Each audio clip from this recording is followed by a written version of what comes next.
Morning, magluto po ako ng pinakbit guys. Ayan o. Una mag-isa, sibuyas, dahunan.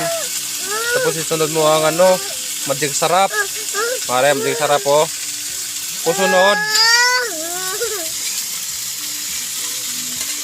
ang asin kag bitsin guys, isunod ko.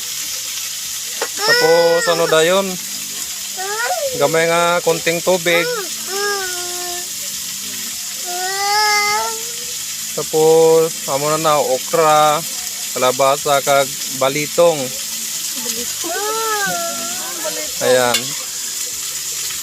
Balatong, hindi mali ko lang gani. Ayan guys oh. Tapusin nyo na to video guys para may makuha kayong paano magluto ng sinigang. Ayan guys. Para kung paano magluto ng sinigang guys. Tapos butangan nila sukumama guys oh. Oh. Okay, sukumama. Na ayan oh. Ayan, i-update ko lang kayo sa matapos na guys kung paano ang finishing guys oh. Na oh.